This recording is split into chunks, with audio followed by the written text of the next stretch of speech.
before dawn may experience something closer to disciplined operational theory, where each day is a performance measured against expectations set far beyond the store itself. And that performance was becoming more intense because Dunkin' had figured out something deeper about its own category. Coffee might bring customers in every day. Donuts might not. Donuts were beloved, memorable, deeply tied to the brand's identity, but they also had limits. They were indulgent. They were occasional, routine for others, but not universal as a daily purchase in the same way coffee could be. Coffee had no such ceiling. Coffee could be morning fuel for millions. Coffee could justify a stop every day, even for customers who told themselves they were skipping the donut. Coffee could attach itself to work, to driving, to fatigue, to weather, to old age, to routine, to necessity. That made coffee more than a beverage. It made coffee the economic anchor. And once Dunkin' truly understood that, the brand's center of gravity began to shift. The average customer may not have noticed it happening. That was the beauty of the transformation. The name still said donut. The cases still displayed donuts. The boxes still mattered. The nostalgia still lived in the pastry. But the traffic, the frequency, the habit formation, and eventually much of the power increasingly flowed through coffee. This mattered enormously because it changed what Dunkin' was becoming. A donut shop invites appetite.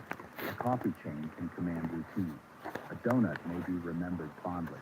Coffee gets purchased again tomorrow morning. And when a company learns how to secure tomorrow morning, it becomes stronger than a mere treat business. It becomes part of the operating rhythm of American life. Dunkin' was heading in that direction with great force by the late 20th century. That transition did not happen in a vacuum. American food culture was changing. Breakfast at home was under pressure.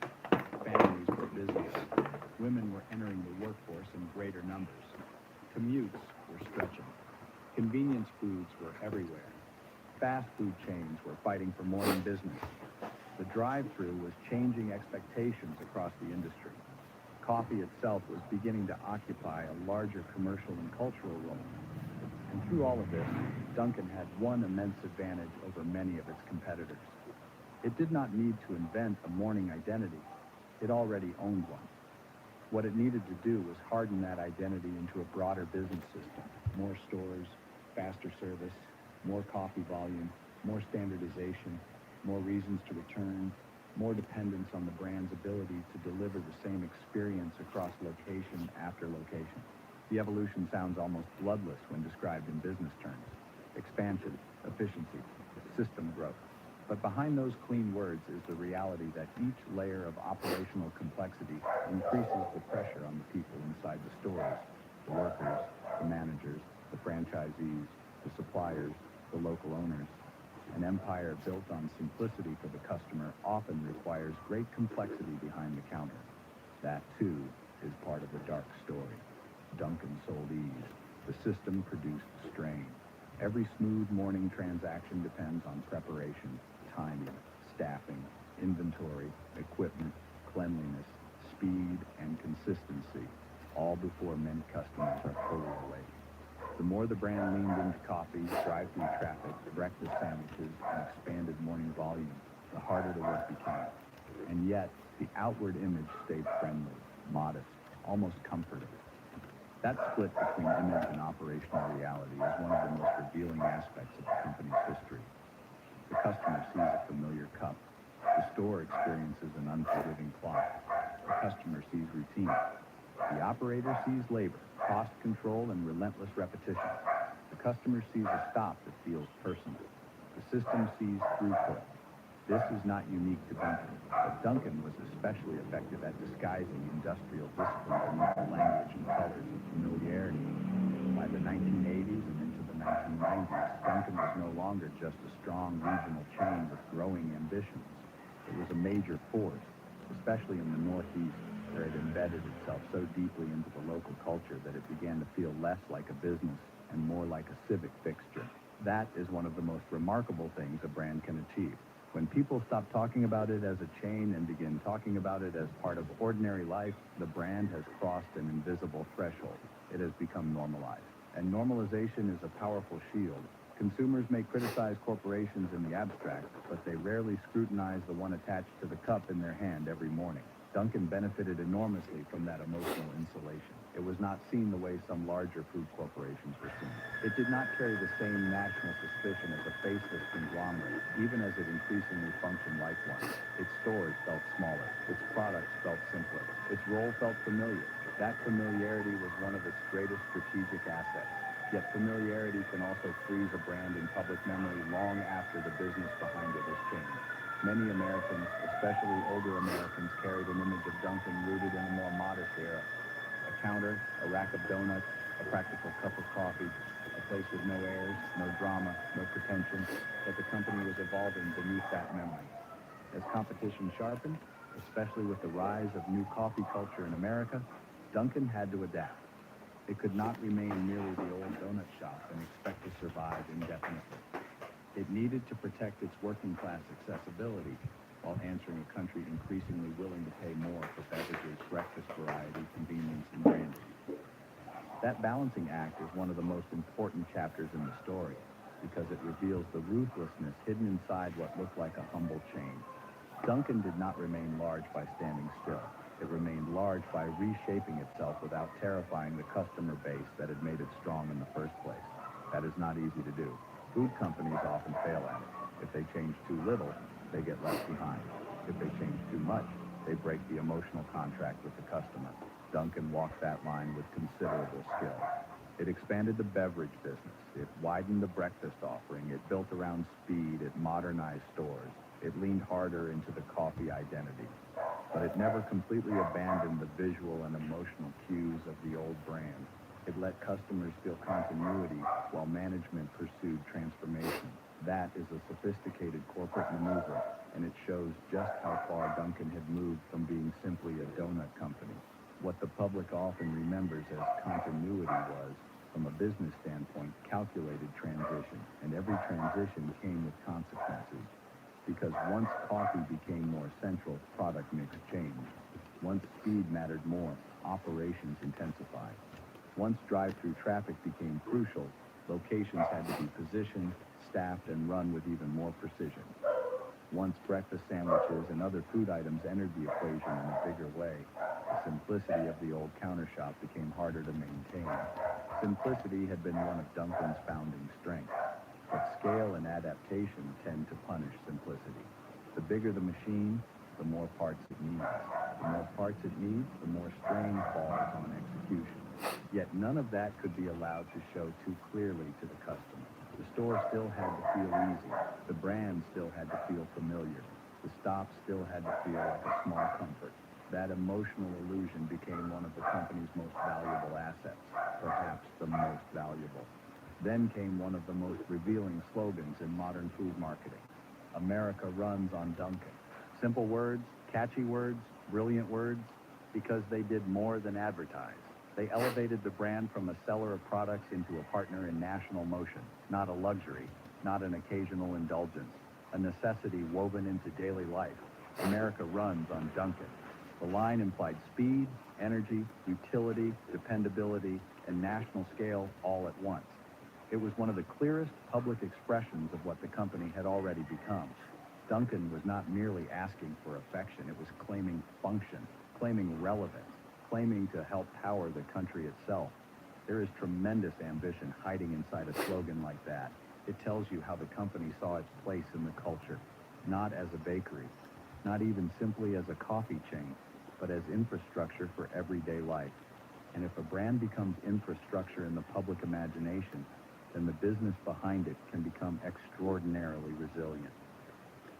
Customers forgive things they would not forgive from a less familiar name. They return out of habit even when alternatives exist. They associate the brand with their own routines and memories rather than with corporate strategy. Dunkin' became deeply entwined with that kind of emotional economy. Grandparents picked up coffee there. Workers started shifts there. Sports teams brought boxes there. Offices relied on it. Towns absorbed it. Commutes bent around it. In some parts of the country, especially in the Northeast, the brand's density became almost overwhelming. One location could stand near another. The sign could seem to follow the customer from town to town. That kind of saturation is not merely expansion, it is territorial control. It conditions the market, it crowds the field. It teaches the consumer to expect the brand everywhere, and expectation, once formed, is immensely valuable. But saturation also creates another tension. The more widespread the system becomes, the more each unit has to perform, not just as a store, but as proof of the brand's promise. Any inconsistency matters. Any slowdown matters. Any operational breakdown matters. Franchising thrives on the appearance of uniform success, yet real locations operate in real conditions under cost pressures, labor pressures, and competitive pressures that never disappear. The larger Dunkin' became, the more it depended on thousands of people hitting targets inside a system whose genius was that customers were never supposed to feel the weight of it. They were supposed to feel comfort, speed, and familiarity. That gap between experience and reality was growing wider, and the company's future depended on keeping it hidden. By the early 21st century, Dunkin' was no longer just a food brand with a loyal following. It was an institution with a sophisticated understanding of habit, geography, franchising, and human routine. The old image remained useful, but the business underneath it was becoming colder, sharper, and more strategic. Coffee was now central. The morning day part was the battlefield. Competitors were rising. Costs were real. Expectations were rising. And Dunkin' was entering a new era, one that would demand reinvention without surrender, modernization without rupture, and growth without losing the emotional shelter the brand had built over decades. That is where the next turn in the story becomes impossible to ignore. Because once Dunkin' had taught millions of Americans to trust the routine, the company's next challenge was figuring out how to monetize that trust even more aggressively without ever making the customer feel the machine getting larger around them. That challenge became even more urgent because the American breakfast business was changing underneath Dunkin's feet. The country that had helped make Dunkin' strong was not standing still. Convenience remained essential, but competition around convenience was intensifying. Fast food chains wanted the morning customer. Convenience stores wanted the coffee customer. Specialty coffee companies wanted the higher margin beverage customer. Supermarkets wanted the take-home customer. Every major food company that understood traffic patterns knew one thing. If you can win the morning, you do not just make a sale. You begin the day inside the customer's routine. And if you begin the day there, you increase the odds that your brand becomes part of the mental map of that person's life. Dunkin' had an enormous head start. But head starts can disappear if a company mistakes familiarity for invincibility. Dunkin' could not afford that mistake. It had to evolve, and it had to evolve in a way that preserved the emotional trust built across decades. This is where the company's transformation from donut-led nostalgia to coffee-led habit became impossible to miss. The donuts still mattered. They always would. They were the visual symbol of the brand's origin, the object around which memory formed, the product that gave the company its name and its old-fashioned warmth. But economically and strategically, coffee was doing something donuts alone could never do. Coffee justified frequency. Coffee was consumed by people trying to work, trying to wake up, trying to drive, trying to begin again every single morning. Coffee gave Dunkin' entry into the daily life of people who might never buy a donut more than once in a while.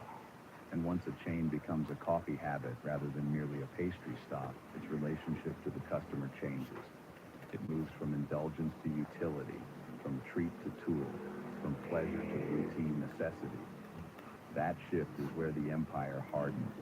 Dunkin' understood this well enough that it began placing more and more of its identity around beverages and breakfast functionality. This did not happen all at once, and that gradualism was part of the genius. Had the company abruptly rejected its heritage, it might have frightened loyal customers and weakened the very nostalgia that made the brand so sticky. Instead, it reweighted the business quietly, steadily, and with great discipline. More emphasis on coffee, more emphasis on espresso drinks, more emphasis on sandwiches, more emphasis on speed of service, more emphasis on the morning run. The classic imagery stayed in place long enough to make the transformation feel natural, almost invisible to the customer. That invisibility was crucial, because the more dramatic the internal change, the more important it became that the public experience still feel familiar. This created a peculiar contradiction at the heart of Dunkin'. The brand that many Americans remembered as simple was no longer simple at all. The old donut and coffee counter had evolved into a highly managed fast breakfast operation with layered menus, drink customization, branded promotions, drive-through urgency, digital ordering, and growing expectations from corporate management and franchise systems alike. Simplicity remained in the advertising language and in the customer's emotional memory. Complexity ruled behind the scenes, and complexity in food service rarely arrives gently. It arrives in prep times, labor scheduling, training burdens, equipment demands, throughput targets, and margin pressure. It arrives when one store must not merely serve coffee and donuts, but also handle breakfast sandwiches, frozen beverages, espresso-based drinks, mobile pickups, promotional items, and increasingly impatient traffic flows. That is the hidden cost of being everything the modern customer wants while still pretending to be the old place they always knew. This is one of the most important dark turns in the Dunkin' story.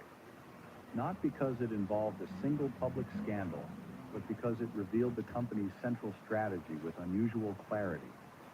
Dunkin' was monetizing nostalgia while industrializing the experience. It was using the emotional residue of the neighborhood donut shop to sell a much faster, harder, more systematized business than many customers likely understood. That is not necessarily immoral in itself. Most large American chains do some version of it, but Dunkin' did it especially well because its products were tied to such intimate parts of life: morning, fatigue, work, weather, commute, family habits, local memory.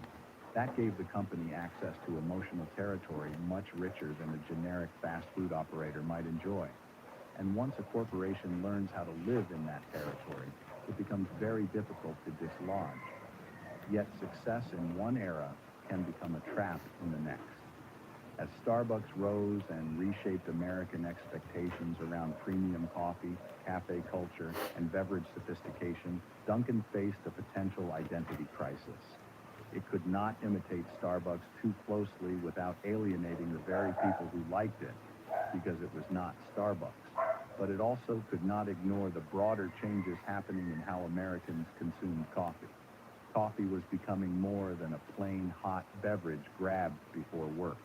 It was becoming branded, customized, aspirational, and more profitable. Dunkin' had to respond, but on its own terms. That meant positioning itself as the practical alternative, faster than Starbucks, less pretentious than Starbucks, more affordable than Starbucks, more rooted in everyday life than Starbucks. This was a shrewd move, and it shows just how strategically disciplined the company had become. Dunkin' did not need to win the luxury coffee customer. It needed to defend and deepen its hold on the daily use coffee customer, the person who wanted speed, value, and reliability more than theater. That distinction mattered enormously because it allowed Dunkin' to modernize without betraying its core narrative.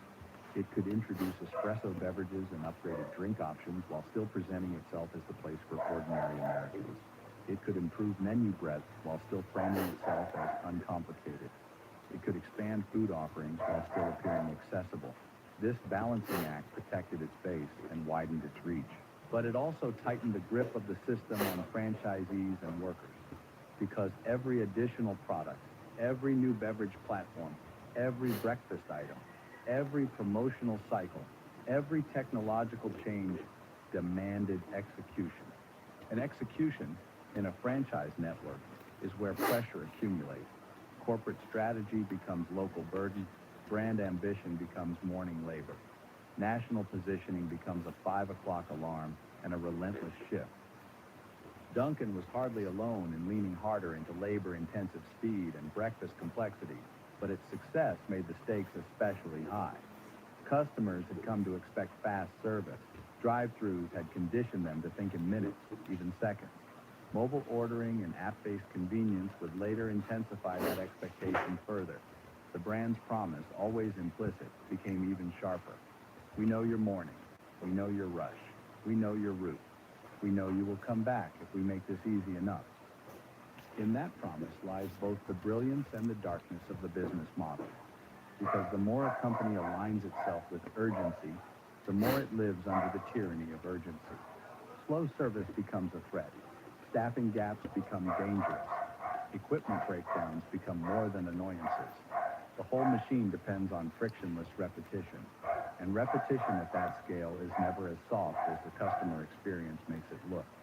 Then came a symbolic turning point that revealed how much the company's center had shifted. In 2018, the brand officially shortened its name from Dunkin' Donuts to Dunkin'. The move had been building for years, but the formal change carried extraordinary meaning. A name can tell you what a company wants to be remembered for. When Dunkin' dropped donuts, it was making public what the business had already been telling the market privately. This was no longer primarily a donut company. It was a beverage-led, convenience-driven, all-day, habit-forming brand built around speed, coffee, and broader food traffic. The company insisted the heritage remained. The donuts were not disappearing. The emotional history was still useful. But the new name acknowledged the strategic truth. Coffee and convenience had eclipsed the pastry as the center of the business. What had once been a donut shop with coffee on the side was now, in practical terms, a coffee chain carrying its donut past as a powerful memory asset. That rebrand is one of the clearest windows into the entire Dunkin' story. The company began as a simple operation built for working Americans who wanted cheap, quick satisfaction. It expanded by franchising that simplicity. It deepened its hold by turning coffee into habit, and then, once the transformation was complete enough to be undeniable, it made the identity shift official. But even then, it did not cast off the old image entirely. It could not. The old image was too valuable. It was the warmth wrapped around the machinery, the smile painted on the system. The very thing that made customers feel they were participating in continuity when they were actually participating in a highly evolved commercial structure optimized around traffic, frequency, and repeat consumption. Then came another major shift that, while less visible to the average customer, mattered enormously to the corporate story. In 2020, Dunkin' was acquired by Inspire Brands, the same multi-brand restaurant group that had been assembling a portfolio of major chains. The price was massive, billions of dollars, and the acquisition confirmed what the market already understood. Dunkin' was not just beloved, it was valuable at industrial scale. Valuable because of its brand recognition. Valuable because of its real estate footprint.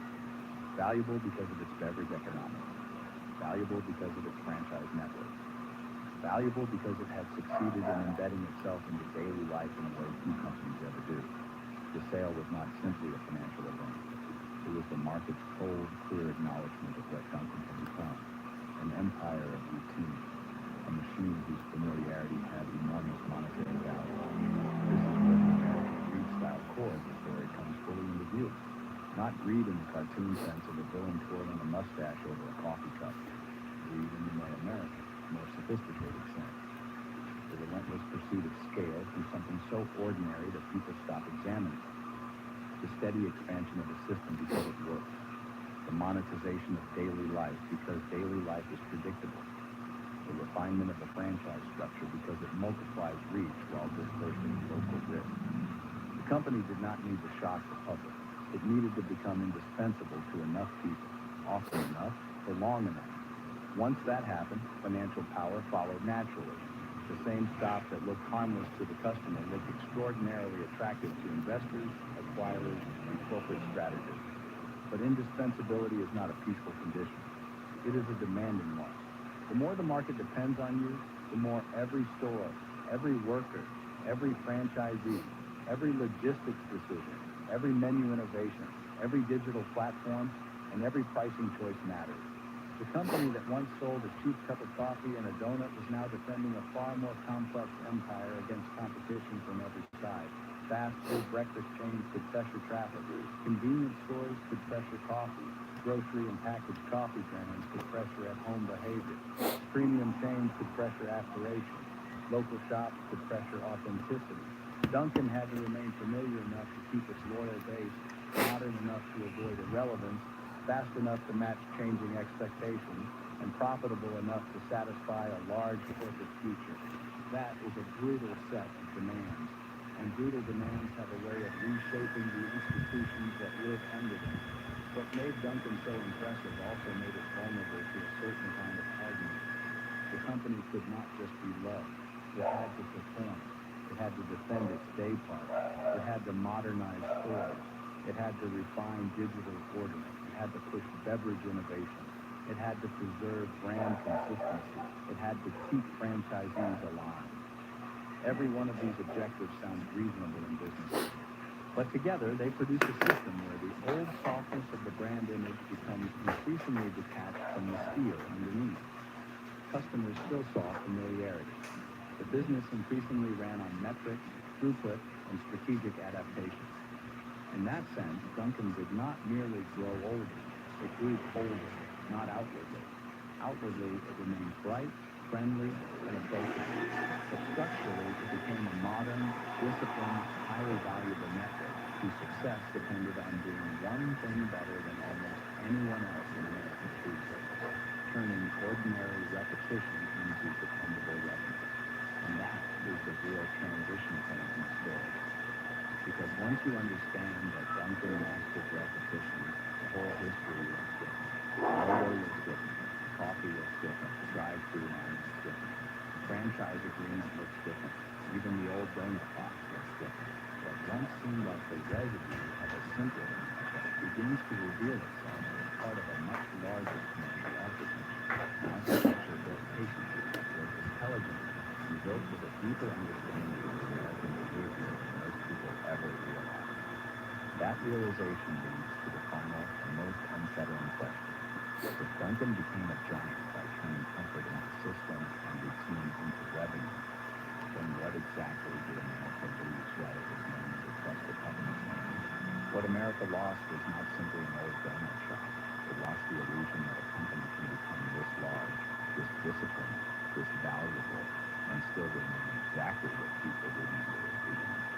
That is the final dark turn in the Dunkin' story. The company sold continuity while practicing transformation. It sold local familiarity while building national control. It sold ease while becoming restrained. And most important of all, it sold comfort while perfecting one of the most powerful habit systems in American food history. The average customer did not need to understand any of that. In fact, the model worked best if the customer never thought about it at all. The stop had to feel natural. The route had to feel personal. The cup had to feel ordinary. Because once the ordinary becomes unquestioned, it becomes immensely profitable. That is how giants are really built in America. Not always through spectacle, not always through disruption. Sometimes through repetition so smooth that it begins to look like nature. A brand appears at the same hour, in the same places, in the same lives for so long that it stops feeling like a company making a sale and starts feeling like part of the landscape. Dunkin' achieved that with unusual force. In many parts of the country, and especially in the Northeast, it embedded itself so deeply into the texture of the morning that it almost ceased to look like a strategic enterprise at all. It looked like a fact, and facts are powerful. People organize around facts. Roads, commutes, expectations, office routines, family stocks, workday starts. Once the brand became part of those facts, it no longer had to persuade as hard. The culture did part of the work for it. This is where the story reaches its sharpest edge.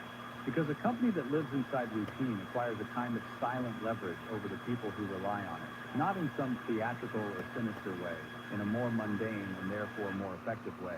It learns exactly how much convenience is worth. It learns how little friction customers will tolerate. It learns how memory can soften criticism. It learns how nostalgia can stabilize a changing business. It learns how a familiar name can carry new products, higher expectations, and more aggressive systems without setting off alarm bells. Dunkin' learned all of it.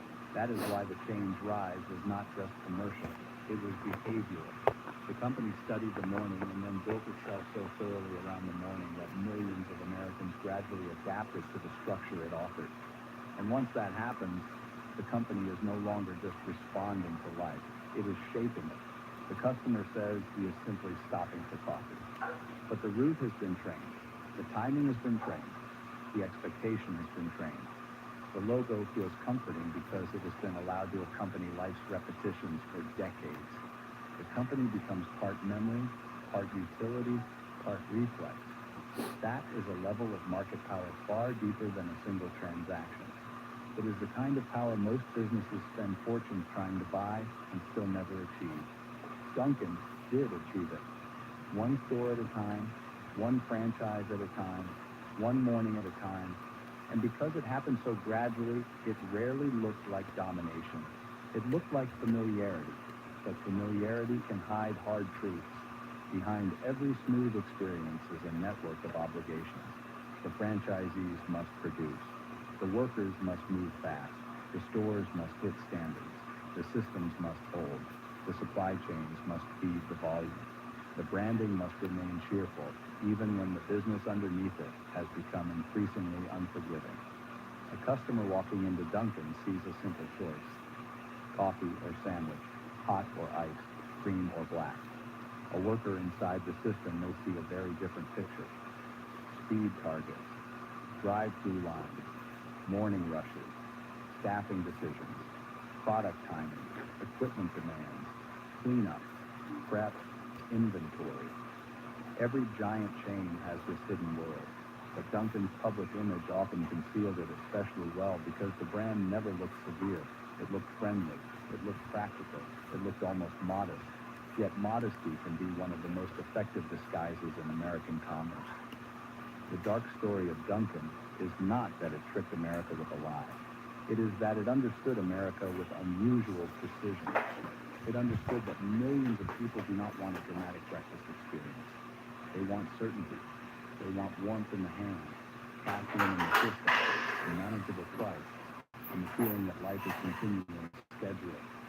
That desire is so human, so reasonable, so ordinary, that it barely feels like a market opportunity. Dunkin' saw that it was one of the greatest market opportunities in the country. It built around its executives, and by the time most people noticed how large the company had become, the architecture was already complete. The roots were already learned. The habits were already locked in. The giant had already been built. That is why the name change matters more than it first appears. When Dunkin' finally removed donuts from the public face of the business, it was not just tidying up a brand. It was acknowledging that the old emotional gateway had done its work. The donut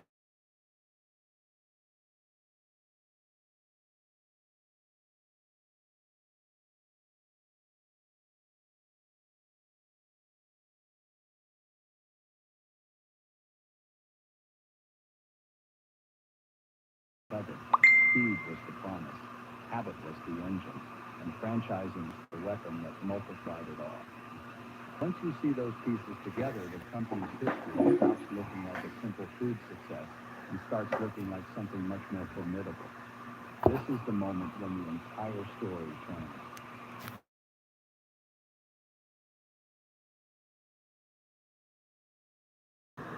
The orange and pink branding that once felt cheerful in small towns. It all rearranges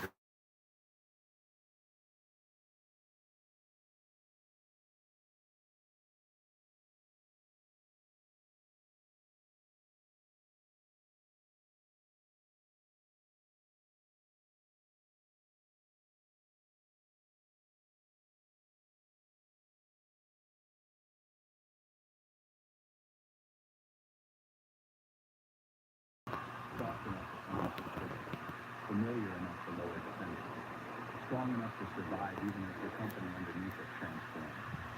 That is the real climax in the Dunkin' story. The realization that this giant was not built because America simply loved donuts. It was built because Dunkin' figured out how to industrialize comfort. It took one of the most intimate, ordinary parts of life, the daily morning reset, and turned it into a disciplined commercial system.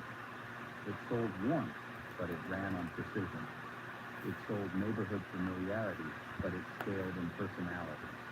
It sold franchise ownership, but it depended on obedience to brand systems. It sold a quick stop, but it was really building long-term behavioral dependence on routine, placement, and repetition. That is how the giant was built, not with a flashy revolution, with a quiet occupation of the American morning. And that is why the story lingers, because it says something larger than Dunkin' itself. It says something about the country that has loudly. A merger, a monopoly, a scam arrives softly, wearing the face of convenience. It arrives in places people do not think to challenge. At breakfast, on the commute, at the familiar stop that seems too ordinary to examine. Duncan became powerful because it planted itself there, in the unguarded hour, in the half-awake decision, in the repeated acts people barely registered as a decision at all. For older Americans, that may be the deepest sting in the whole story, because Duncan did not present itself as an invader. It presented itself as a companion, part of the workday, part of the town, part of the weather, almost. A chain that could feel local, a business that could feel like it belonged to the rhythm of ordinary people. And in one sense, it did. But in another sense, that belonging was precisely what made the company so formidable. Familiarity became infrastructure. Trust became revenue. Memory became a strategic asset. The same country that praised practicality, routine, and hard work also built one of the most profitable breakfast systems in history around those values. Duncan did not fight American life. It slipped inside it. None of this means the memories are false. The coffee really was there on cold mornings. The donut boxes really did sit in office break rooms. The stores really did become landmarks in thousands of local lives. For many people, Duncan was a genuine comfort, a real pleasure, a useful stop, a dependable ritual. That is what makes the story powerful. The company did not become huge by being alien to people. It became huge by being deeply legible to them. It understood how Americans wanted to begin the day, and then it built a machine around that understanding more effectively than almost anyone else. The result was not merely a chain, it was a cultural fixture with corporate discipline hiding inside emotional familiarity. And so the final picture is not a villain in a boardroom and not a scandal in the usual sense. It is something quieter, a parking lot before sunrise, headlights moving through the dark, A&W. a worker unlocking a door, a drive-through headset coming alive, coffee pouring into Subway's cups, full model a ran on customer royalties. pulling up half Franchise awake, reaching for a wallet almost by instinct. afterthought. The exchange lasts seconds. It feels forgettable. But multiply that moment by years, by cities, by states, by generations. Multiply it across franchise agreements, supply contracts, marketing campaigns, menu changes, real estate strategy, and corporate acquisitions. Multiply it until the simple morning stop becomes an empire. That was Duncan's genius. And that was its darkness. It built a giant, not by asking America to change, but by becoming part of the life America was already living. In the end, Duncan did more than sell breakfast. It mastered the economics of familiarity. It proved that coffee can be a tether, donuts can be a memory, and franchising can turn an ordinary ritual into enormous power. The company Americans thought they knew as a cheerful donut chain became something far more sophisticated and far more relentless. A modern commercial machine built on speed, repetition, geography, and trust. And once you see that clearly, the old sign never looks quite the same again. Because the dark story of Duncan is not that it fed America. It is that it learned how to own a piece of America's morning. And from that small daily foothold, it built a giant that reached far beyond the counter.